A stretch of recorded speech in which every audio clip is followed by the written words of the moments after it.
Bonjour à toutes et à tous, ici Maxime pour Ciné Techno et aujourd'hui je fais la critique du film Jules au pays d'Acha en DVD. Le film est réalisé par Sophie Farka-Bola et met en vedette Alex Duprat, Gaby Jourdain, Marie-Lise Bourque, Kevin Papati et Emmanuel Schwartz.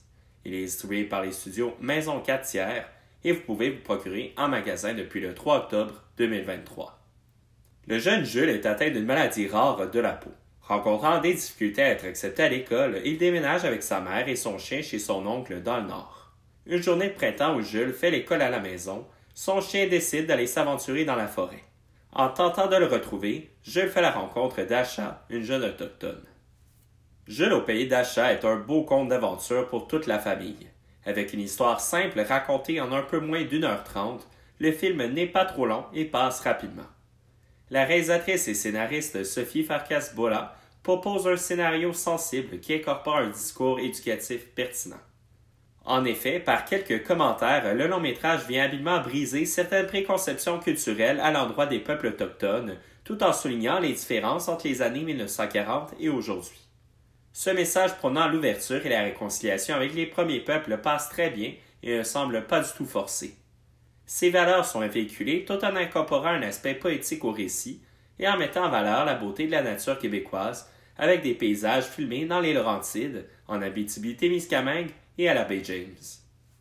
À quelques reprises, il y a un bel usage d'animation pour raconter des événements historiques spécifiques comme l'arrivée des colons européens en Amérique. Avec ces séquences, il est également question des pratiques autochtones et du Québec d'antan.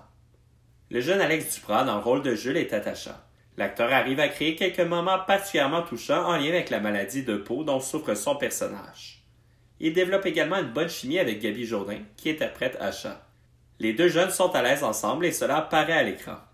D'ailleurs, ils vont avoir quelques moments plus comiques ensemble qui devraient faire sourire les enfants. Leur performance n'est pas sans faille. Quelques moments manquent parfois un peu naturels, particulièrement en lien avec la manière dont les jeunes disent leurs textes. Mais cela est mineur et devrait passer à l'insu d'un jeune public. Pour le reste de la distribution, les personnages demeurent vraiment en surface. Emmanuel Schwartz, qui interprète Jovite, l'oncle de Jules et le maire de la ville, propose un personnage méchant qui frôle la caricature sans vraiment tomber dans celle-ci. Il y a également Kevin Papati dans le rôle d'un Nimi, un personnage qui marque par sa bienveillance. Le récit est fréquemment accompagné d'une musique d'ambiance ou de son de l'environnement pour créer une atmosphère. Il n'y a rien de réellement effrayant, mais quelques sons plus forts de la forêt pour inquiéter les très jeunes. Piste sonore et format image, l'audio est disponible en français 5.1 et les sous-titres en anglais et en français pour malentendants. Le format d'image est de ratio 2,39 par 1. Malheureusement, il n'y a aucun supplément sur le DVD. Pour conclure cette critique, Jules au pays d'Acha est une belle histoire qui devrait plaire à petits et grands. Le récit véhicule de belles valeurs dans un environnement des plus jolis. Ce film est un bon exemple de la qualité de l'offre de films jeunesse au Québec et il devrait encourager les familles à s'intéresser au contenu local. C'était Maxime pour Ciné Techno. Merci beaucoup et surtout, bon visionnement.